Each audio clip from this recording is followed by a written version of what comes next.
பல கோடி ரூபாய் செலவு பண்ணி செட்டு போட்டிருப்பாங்க, எல்லாம் ஸ்பாட் எல்லாம் ரெடியா இருக்கும். இன்னிலிருந்து திடீர்னு நீங்க நிறுத்திட்டீங்கன்னா இந்த இழப்பை வந்து கேட்ட தமிழ் சினிமா ஏற்கனவே பெரிய நட்டத்துல போயிட்டு இருக்கு அப்படின்னு சொல்றாங்க. அந்த ப்ரொடியூசர் இல்ல அவங்க தான் ரெடி ஆள் வச்சிருக்கணும், நாங்க போக வேண்டியதானப்பா.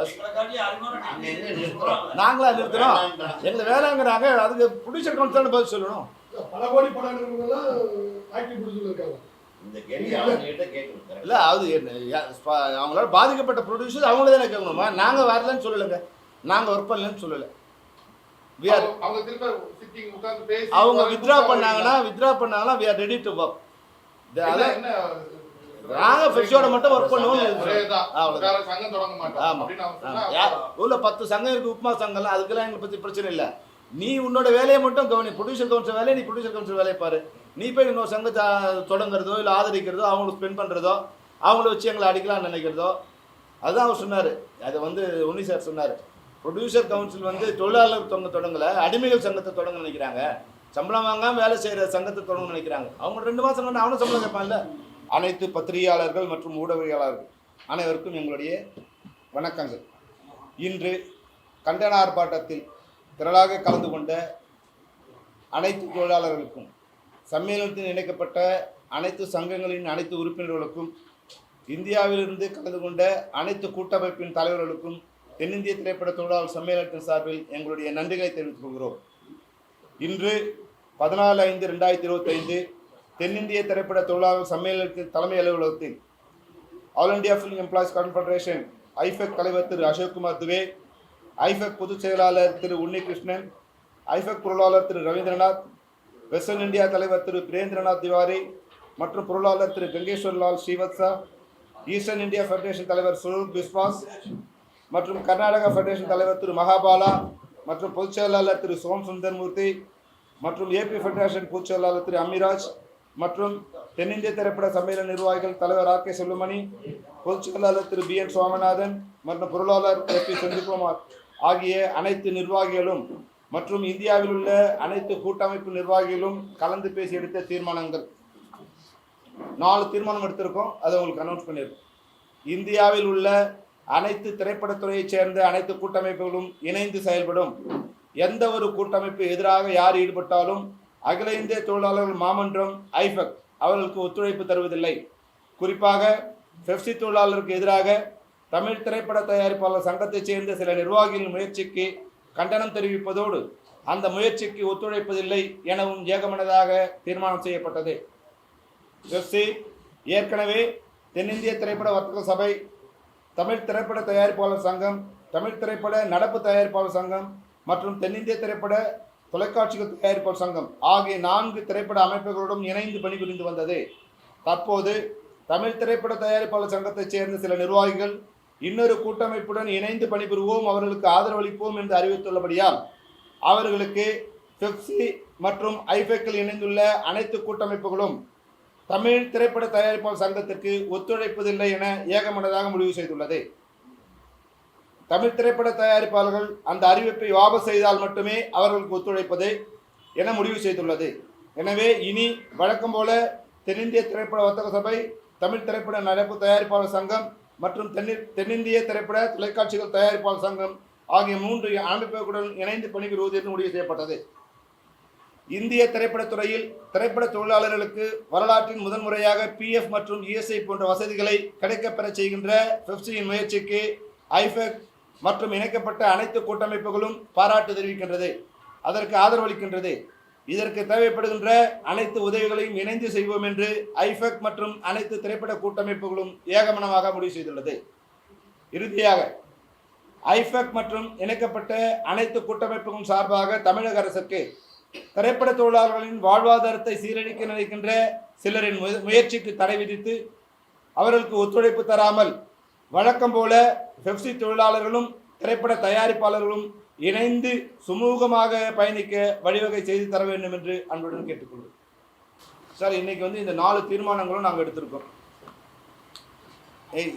அதாவது பெப்சி மட்டும் இல்லாமல் இந்திய திரைப்படத்துறையில் உள்ள எல்லா ஃபெடரேஷனும், இந்தியாவில் மொத்தம் 6 ஃபெடரேஷன் இருக்குது. கேரளா ஃபெடரேஷன், கர்நாடகா ஃபெடரேஷன், தமிழ் பெப்சி மற்றும் AIFEC Andhra federation, Western India, Eastern India 6 federation இருக்குது. இவங்க எல்லாம் சேர்ந்து ஆல் இந்தியா ஃபெடரேஷன் ஒரு இதுதான் அதனுடைய பாடியாக தான், அந்த அம்ப்ரெல்லாவுக்கு தான் இந்த 6 ஃபெடரேஷன் இயங்குது. இவங்க அனைவரும் இணைந்து இன்னைக்கு இந்த முடிவு நாங்கள் எடுத்தோம். இன்னைக்கு ஒரு நாள் அடையாள வேலை நிறுத்தம் பண்ணியிருக்கீங்க. தயாரிப்பாளர் சங்கத்தில் என்ன சொல்றாங்கன்னா, எல்லா இடமும் மேக்சிமம் ரஜினி சாருடைய ஜெயிலர் 2, பல இடங்கள்ல லெஜெண்ட் சரவணாவோட ஒரு படம் இதெல்லாம் நடந்துச்சு, தொழிலாளர்கள் வந்திருந்தாங்க, படப்பிடிப்பு நடந்துச்சு அப்படின்றாங்க. அதான் பொய்யே சொல்கிறதுங்கிற வழக்கு நாங்கள் என்ன பதில் சொல்கிறது? நீங்கள் வந்து சம்மந்தப்பட்ட இப்போ வந்து கோழிக்கோடில் ஷூட்டிங் நடக்குது, அங்கேருந்து எல்லா தொழிலாளரும் இங்கே வந்திருக்காங்க. இப்போ 3 மணிக்கு இங்கேருந்து அவங்க ரிட்டர்ன் ஆகுறாங்க. ஊட்டியில் வந்து சமுத்திரகனி படம் ஷூட்டிங் நடக்குது, அவங்க படம் இப்போ எல்லா தொழிலாளரும் வந்தாங்க. இப்போ மதியம் ஒரு 1 மணிக்கு கிளம்பிட்டாங்க. ஊட்டிலேருந்து காரில் வந்தாங்க எல்லாரும். அதுபோல் லெஜண்ட் மூவி சரவணா வந்து எல்லோரும் இப்போ வந்து இது நிறுத்திட்டு நைட்டு கேட்டாங்க, வேண்டாம்னு சொல்லிட்டு நாளையிலேருந்து ஷூட்டிங் போகிறாங்க. வாகமல்ல வந்து விஜய் சேதுபதி ஷூட்டிங் கேட்டாங்க, இல்லை இன்றைக்கி ஒரு நாள் எல்லோரும் கலந்துக்கணும், எல்லோரும் இன்றைக்கி வந்து கலந்துக்கணும், ஒரு நாள் ஷூட்டிங் இருக்குது. ராமேஸ்வரத்தில் ஆதிபன் செட்டி ஷூட்டிங் நடக்குது. இவங்க எல்லாருமே இன்றைக்கி நடக்கிற ஷூட்டிங் அவங்க தான் சொல்லணும். அதான் வந்து நம்ம உண்மையாகவே நாங்கள் எந்த ஷூட்டிங் நிறுத்த வேண்டாம், சென்னையில் இருக்கிற ஷூட்டிங் மட்டும் நடத்தலாங்க முடிவு பண்ணோம். இது போல் வந்து நாங்கள் ஒர்க் பண்ணுற படத்தையே எங்களுக்கு எதிராக அவங்க கணக்கு காமிப்பாங்கன்னு சொல்லி தான் இன்றைக்கி வேண்டாம், நம்ம எல்லாம் ஒரு நாளும் அடையாள வேலை இருப்போம், எல்லாம் இணைந்து செய்வோங்கிறது வந்து அவங்க தான் காரணம். எந்த தயாரிப்பாளர் பாதிக்கப்பட்டிருந்தால் அது காரணம் வந்து தமிழ் திரைப்பட தயாரிப்பாளர் சங்கத்தை சேர்ந்த சில நிர்வாகிகள் தானே தவிர பெப்சி எப்போதுமே வந்து வேலை நிறுத்தம் இந்த 10 வருஷத்தில் நாங்கள் வேலை நிறுத்தம் பண்ணணும்னு நாங்கள் முடிவு பண்ணதே இல்லை. தயாரிப்பாளர் சங்கம் தான் 2 முறை வேலை நிறுத்தம் அறிவித்தாங்க, அவங்களுக்கு இணைந்து பயணித்தோம். பெப்சியாக வேலை நிறுத்தம்ங்கிறது இந்த அடையாள வேலை நிறுத்தம் வந்து இந்த 10 வருஷத்தில் இதுதான் முதல் நாள், இதுவே இறுதி நாளாக இருக்கும்னு நாங்கள் நினைக்கிறோம். எந்த ஆக்டரும் சப்போர்ட் பண்ணலையே சார், எல்லா ஷூட்டிங்குமே போயிட்டு இருக்கு சொல்றேன், பாதி ஷூட்டிங் போலன்னு சொல்றேங்க. எந்த ஆக்டராரு ஏன் இந்த மாதிரி பண்ணாங்க, ஒரு கால்பார் பண்ணாங்களா, இல்ல ஏதாவது ஒரு இன்ஸ்டாகிராம் ட்விட்டர்லயோ ஏதோ ஒரு பண்ணிருக்கலாம். வாயை இப்படி அவர் கேட்க வருது, தயாரிப்பாளர் சங்கத்தில் அந்த தயாரிப்பாளரே கூப்பிட்டு பேசியிருக்கலாம்ல, சுமூகமா பேசுங்க அப்படின்ட்டு ஏன் அவங்க முயற்சி எடுக்க மாட்டாங்க அப்படின்றத அவர் கேட்குறாரு. கரெக்டு தான், நாங்களும் அந்த கேள்வி பல முறை கேட்டிருக்கோம், அவங்கள தான் கேட்கணும். முன்பு வந்து ராதாரவி இருக்கும்போதும், விஜயகாந்த் சார் இருக்கும்போதும், சரத்குமார் இருக்கும்போதும், நாசர் இருக்கும்போது கூட வந்து சில நேரங்களில் இது மாதிரி பிரச்சனை வரும்போது எல்லோரும் உட்காந்து பயணிச்சிருக்கோம். இப்போ ஏங்கிற கேள்வியை நீங்கள் தான் அவங்களை கேட்கணும், நாங்கள் 2 முறை கேட்டுட்டோம். இனிமே அப்போ இன்னிலிருந்து தயாரிப்பாளர் சங்கத்துக்கு கூட அந்த தயாரிப்பாளர் தமிழ் திரைப்பட தயாரிப்பாளர் சங்கத்துக்கு நாங்கள் வந்து கோஆப்ரேஷன் இல்லை. அவங்க யார் வேணாலும் வச்சுக்கணும், அவங்க படத்தை நாங்கள் தடுக்கவும் மாட்டோம். அவங்க ஏற்கனவே கோர்ட்டில் கேஸ் போட்டிருக்காங்க, எங்கள் படத்தை தடுக்கக்கூடாதுன்னு. அவங்க வந்து அவங்க படத்தை தடுக்கிறதும் இல்லை, அவங்களுக்கு நான் கோஆப்ரேஷன் கொடுக்குறதுல முடியும். அவங்க வந்து ஏதோ தனியாக சங்கம் ஆரம்பிச்சு கிட்டத்தட்ட 7,000-8,000 பேர் தமிழ்நாட்டில் நான் 7 கோடி பேர் இருக்காங்க சார், எவ்வளோ பேர் வேணால் அவங்க சேர்த்து நாங்கள் வேணான்னு சொல்லல. நாங்கள் இருக்குது 20,000 பேர் இருக்கோம். நாங்கள் எனக்கு வேணும்னு நினச்சாங்கன்னா நாங்கள் ஒர்க் பண்ணுறோம், வேணாம்னா நாங்கள் ஒர்க் பண்ணுறோம். நீங்கள் இப்படி சொல்கிறீங்க, நடப்பு தயாரிப்பாளர் சங்கத்துக்கு கூட அக்ரிமெண்ட் போட்டிருக்கீங்க. அவங்க இருக்கு நடப்பு தயாரிப்பாளர் சங்கத்திலே இருக்கிறவங்க தயாரிப்பாளர் சங்கத்திலே இருக்கிறாங்க. அவங்க இங்க இருந்து படம் வேணும்னு சொல்லும்போது இங்க மாறி வந்து இவங்க கிட்ட லெட்டர் வாங்கிட்டு வந்து இவங்க அங்க போயிடுறாங்க. அப்ப இப்படி அவங்க கிட்ட நீங்க கோஆபரேட் பண்ணுங்க. இனிமேல் அது மாதிரி பண்ணாங்கன்னா அது அவங்க மேலே ஆக்ஷன் எடுக்கணும்னு சொல்லிடுவோம்.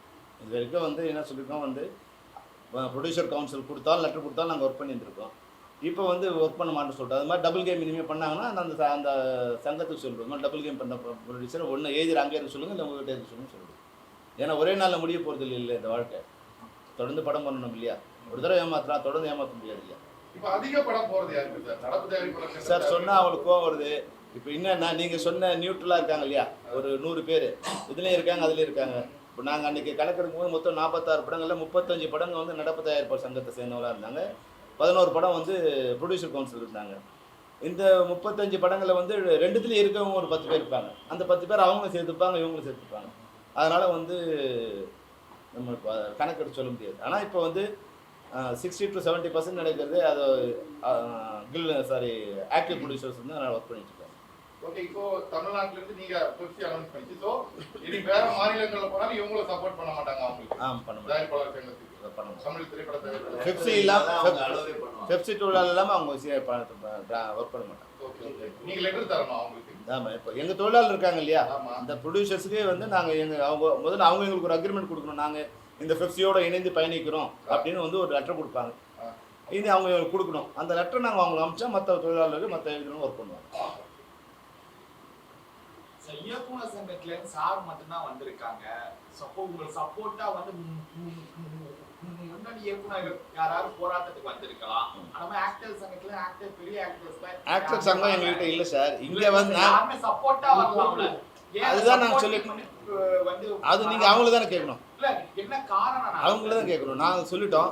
ஏதாவது காரணம் இருக்கா நீங்கள் அவங்கள தான் கேட்கணும். எல்லா இயக்குனரும் இன்னைக்கு போராட்டத்தில் எல்லா இயக்குனரும் சீனியர் ஜூனியர் உள்ளவங்க யாருமே பிரச்சனை பெரும்பாலும் ஜூனியர்ஸ் வந்து எல்லாரும் இப்போ வந்து ஒருத்தர் வந்தால் போதும்னு சொல்லுவோம். ஒரு சங்கத்துலேருந்து ஒருத்தர் வந்தால் போதும்னு போதும். மற்றபடி இன்னைக்கு எல்லாரும் அவங்களாம் நம்ம இன்வைட் பண்ணல. எனக்கு காலையில் முடிஞ்சிச்சு. இன்னைக்கு ஒரு சங்கத்துலேருந்து ஒருத்தர் வந்தால் போதும் அப்படின்னு. வாழ்வாதாரம் பாதிக்கக்கூடிய விஷயங்கள் இருக்குல்ல சார், இதெல்லாம் எத்தனையோ பேர் இருக்காங்க. ஸோ ரெண்டு இதுக்கு கொஞ்சம் எப்படி பார்க்க போறீங்க? நாங்கள் அதனால தான் இந்த பிரச்சனையை வந்து ஏறக்குறைய 45 நாளாக யார் கூடயும் பிரச்சனை இல்லாமல் ட்ரை பண்ணிகிட்டே இருக்கும். அரசாங்கத்துக்கு 2 முறை கொடுத்தோம். இப்போ நேற்று தான் வந்து அரசாங்கத்துலேருந்து தகவல் வந்திருக்கு. இப்போது ஐஎன்பி மினிஸ்டர் இதுக்கான இது கால்ஃபர் பண்ணாங்க. அவர் ஊட்டியில் இருக்கார். வந்த உடனே 2 பேரும் கூப்பிட்டு வச்சு பேச போகிறோம் அப்படின்னு. நீங்கள் ஊரில் இருக்கீங்களான்னு வந்து நேற்று தான் ஃபோன் கேட்டாங்க. அதனால் அரசுக்கும் நாங்கள் தகவல் கொடுத்துருக்கோம். நடிகர் சங்கத்துக்கும் வந்து வேண்டுகோள் கொடுத்துருக்கோம். சம்மந்தப்பட்ட அனைத்து துறைகளுக்கும் வேண்டுகோள் கொடுத்துருக்கோம். ஏதாவது பிரச்சனைனா பேசி செட்டில் பண்ண, இதுக்கு வந்து இன்னொரு இது தேவையில்லைன்னு சொன்னோம். அது அவங்க அதை யூகோவாக எடுத்துகிட்டு அவங்க ஒரு வேளை நம்ம சொன்னாலும் அவங்க கேட்க மாட்டாங்கன்னு அவங்க நினச்சிருக்கலாம். அதனால் இந்த முடிவு எடுத்துக்கலாம்.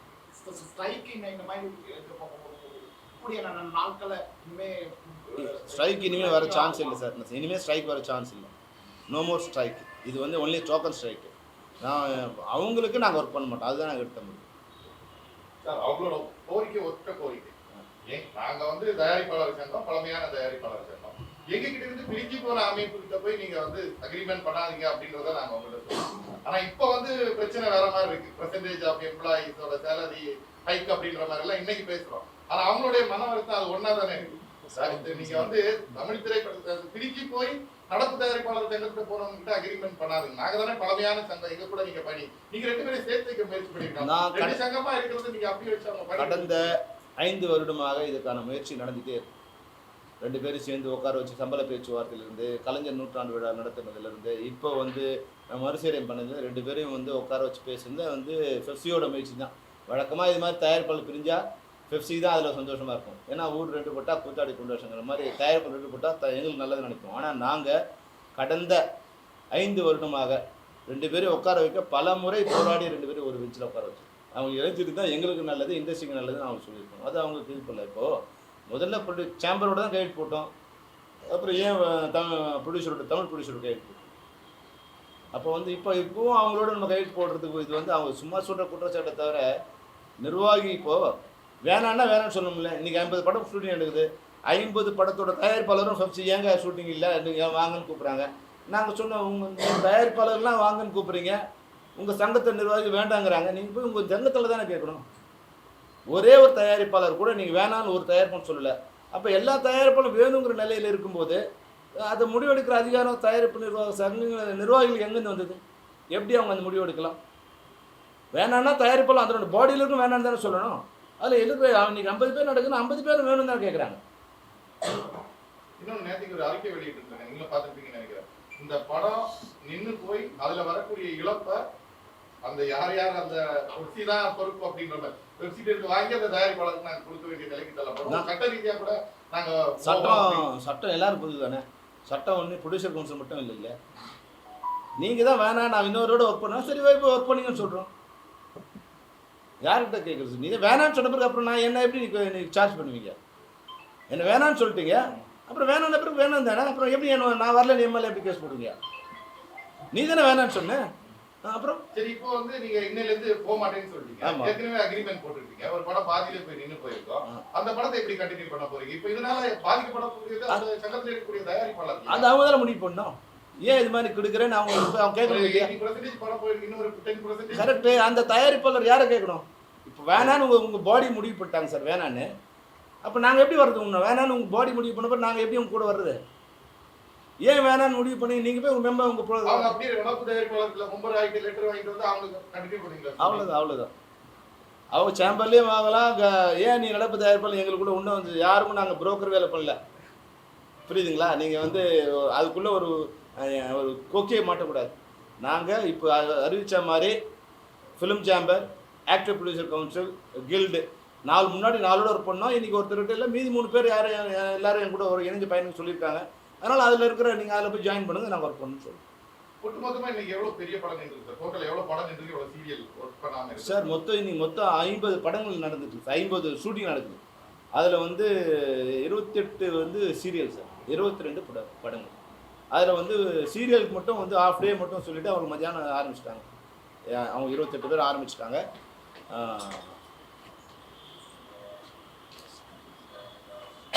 22 பேர் இன்றைக்கி நாளையிலேருந்து ஷூட்டிங் வந்து ஸ்டார்ட் பண்ணுறோம். ஒரு ஷூட்டிங்கே எங்களுக்கு இந்த 50ல் ஒரு ஷூட்டிங் நடக்காது. ஏதாவது நடந்தால் அவங்க தான் சொல்லணும். ராதா ரவி சார் மைக்ல பேசும்போது ஒரு கருத்து சொன்னார். சம்பளத்தை வந்து அஜித் சார் வந்து பாதி பேர் இல்லை சொல்றாங்க. இது உண்மையா பொய்யா சார்? பாதி அது வந்து இல்லை, அது முன்னாடி இருந்த காலகட்டம். இப்போ நாங்கள் வந்து குறைஞ்சபட்சம் டெய்லி வேஜஸை வந்து அன்றைக்கே இல்லை மறுநாள் வாங்கிடுறோம். ஒரு 90% ஆஃப் சேலரி வந்துடும். அதனால் வந்து அது பழைய காலகட்டத்தில் இருக்குது. நடிகர்களோட சம்பளம் சில வந்து இந்த ஆஃப்டர் ரிலீஸ் கொடுக்குறேன்னுவாங்க, டப்பிங் கொடுக்குறேன்னுவாங்க. அது மாதிரி வந்து இந்த மிடில் பட்ஜெட்டு இல்லை கீழே இருக்கிறது அது நடிகர்களுக்கு அந்த பிரச்சனை கொஞ்சம் இருக்குது.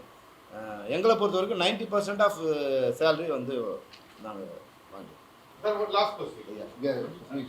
ஏற்கனவே நான் கேட்ட கேள்விதான். தயாரிப்பாளர்கள் சங்கத்துல, அந்த தமிழ் திரைப்பட தயாரிப்பாளர் சங்கத்துல இருந்து நம்ம படம் இப்ப நிக்க போகுது அப்படின்றதுல அப்படி எத்தனை சார் படம் வந்து பாதியில இப்ப நிக்கும் அப்படின்றதா? அது எங்களுக்கு இது கணக்கு இல்லை சார். இனிமே தான் இப்போ நாங்கள் வந்து எல்லாம் ப்ரொடியூசர் லெட்டர் வாங்க சொல்லியிருக்கோம். இப்போ 50 பேரில் வந்து ஏறக்குறைய 41 பேர் வந்து லெட்டர் கொடுத்துருக்காங்க. ஆக்டிவ் ப்ரொடியூசர்ஸ் வந்து சேம்பர்லேருந்து. இன்னும் 9 பேருக்கு வரல. அவங்க அதில் இருக்காங்களா இதுலேயும் இருக்காங்களாங்கிறது இனிமேல். நான் எது கேட்குறேன்னா, பல கோடி ரூபாய் செலவு பண்ணி செட்டு போட்டிருப்பாங்க, எல்லாம் ஸ்பாட் எல்லாம் ரெடியா இருக்கும். இன்னிலிருந்து திடீர்னு நீங்க நிறுத்திட்டீங்கன்னா இந்த இழப்பை வந்து கட்டுற தமிழ் சினிமா ஏற்கனவே பெரிய நட்டத்துல போயிட்டு இருக்கு அப்படின்னு சொல்றாங்க. அந்த ப்ரொடியூசர் இல்லை, அவங்க தான் ரெடி ஆள் வச்சிருக்கணும். நாங்கள் போக வேண்டியதுனப்பா. நாங்களா நிறுத்துறோம்? எங்களை வேலைங்கிறாங்க. அதுக்கு ப்ரொடியூசர் கவுன்சில் பதில் சொல்லணும். பல கோடி படம் எல்லாம் ஆக்டிவ் ப்ரொடியூசர் இருக்காங்க. இல்லை, அது அவங்களால பாதிக்கப்பட்ட ப்ரொடியூசர் அவங்கள தானே கேட்கணுமா? நாங்கள் வரலன்னு சொல்லலைங்க, நாங்கள் ஒர்க் பண்ணலன்னு சொல்லலை. அவங்க திரும்ப சிட்டிங் உட்கார்ந்து பேசி அவங்க வித்ரா பண்ணாங்கன்னா we are ready to work.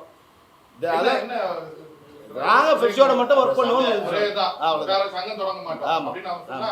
உள்ள 10 சங்கம் இருக்குது, உப்புமா சங்கம்லாம். அதுக்கெல்லாம் எங்களை பற்றி பிரச்சனை இல்லை. நீ உன்னோட வேலையை மட்டும் கவனி. ப்ரொடியூசர் கவுன்சில் வேலையை நீ ப்ரொடியூசர் கவுன்சில் வேலையை பாரு. நீ போய் இன்னொரு சங்கத்தை தொடங்குறதோ இல்லை ஆதரிக்கிறதோ அவங்களுக்கு ஸ்பெண்ட் பண்ணுறதோ அவங்கள வச்சு எங்களை அடிக்கலாம்னு நினைக்கிறதோ அதுதான் அவர் சொன்னார். அதை வந்து உன்னி சார் சொன்னார். ப்ரொடியூசர் கவுன்சில் வந்து தொழிலாளர் தொடங்கலை, அடிமைகள் சங்கத்தை தொடங்க நினைக்கிறாங்க. சம்பளம் வாங்காமல் வேலை செய்கிற சங்கத்தை தொடங்க நினைக்கிறாங்க. அவங்க 2 மாதம் கொண்டு அவனும் சம்பளம் கேட்பான்ல. இதுல என்னன்னா ஒரே சின்ன டவுட் என்னன்னா, கணவன் மனைவி மாதிரி இருந்த ஒரு சங்கம் தான் ரெண்டுமே. இவ்வளவு நாள் பிரச்சனைகள் வரும், தீர்க்கப்படும், பேசுவீங்க, நீங்களும் உள்ளாடி உட்கார்ந்து. இப்போ மட்டும் இந்த புதுசா வந்த ஜெண்டர் பாடியில இருந்து தான் பேசுறதும் பிரச்சனையும் நீங்க ஒண்ணு கொடுத்தீங்கன்னா பார்த்து அறிக்கை உடனே வருது. அது ஒரு சிட்டிங் உட்காராதுன்னா ஏன் தான் சார் இது காரணம்? சார் அதுதான் நான் சொல்லிட்டேன்ல சார். உண்மையே சொல்ல போனால் ப்ரொடியூசர் கவுன்சிலில் இருக்கிற சில நிர்வாகிகள் வந்து ஒரு சில கோரிக்கைகள் வச்சாங்க. அதுக்கு நாங்கள் ஒத்துழைச்சிருந்தா ஒரு வேலை இதெல்லாம் எல்லாம் போயிருக்கும். அவங்களோட தனிப்பட்ட லாபத்தை, தனிப்பட்ட சுயலாபத்தை அது வந்து கோரிக்கையாக வச்சாங்க. அதை நாங்கள் ஏற்றுக்கொண்டிருந்தால் அது இந்த பிரச்சனையே வந்திருக்காது. அவங்க தான் இப்போ முனைப்பாக செயல்படுறாங்க. அது மாதிரி ஒரு ஏஜென்சியாக வந்து பணம் வாங்கி கொடுக்குற ஏஜென்சியாக இனிமேல் 50 இருக்காது. நம்ம சொன்னதால் வந்த பிரச்சனை தான். யாருன்னு பேரை சொல்றீங்களா? உங்களுக்கு தெரியும், ஊருக்கே தெரியும். இப்போ நாங்கள் சொல்கிறது சார் வந்து வீடியோ பார்த்துருப்பீங்க. சார் சொன்ன வீடியோ அதுல என்ன சொல்லிருக்காங்கன்னா, எங்கள் கீழடா பெப்சி இருக்கு, நாங்கடா காசு தருவாங்க, எங்கள் கீழடா இருக்குன்னு சொல்றாங்க. இந்த வேடிங்கை எப்படி சார் நீங்க பாக்குறீங்க? எல்லாரும் நீங்க சொல்ற மாதிரி நாங்க காசு கொடுத்தாதான் நீங்க பண்ண முடியும் அப்படின்னு ஒரு பேச்சு இருக்கு. அது உண்மைதான் சார், அது உண்மைதான். அவங்க காசு கொடுத்தாதான் நாங்கள் வந்து வேலை செய்கிறோம். ஆனால் காசே வந்து இன்னொரு காசை கொட்டி போடாது. காசு வந்து உழைப்புங்கிற ஒரு தொழிலாளியோட சேரும்போது தான் அது லாபங்கிற ஒன்று கொண்டு வரும். இல்லைனா காசு வரும் பேப்பர் தான். அது வந்து உடம்புல உயிர் இருந்தால் தான் பேர் வந்து அதுக்கு மோகன், ராதாரவி, செல்வமணின்னு. ஒரு உடம்புல உயிர் இல்லைன்னா அது பேர் பணம் தான். அது மாதிரி வந்து பணத்துக்கு வந்து உழைப்பு இல்லைன்னா அந்த பணம் ஒரு பேப்பர் தான். அந்த பேப்பர் வச்சு நாக்கு தான் வலிக்கணும்.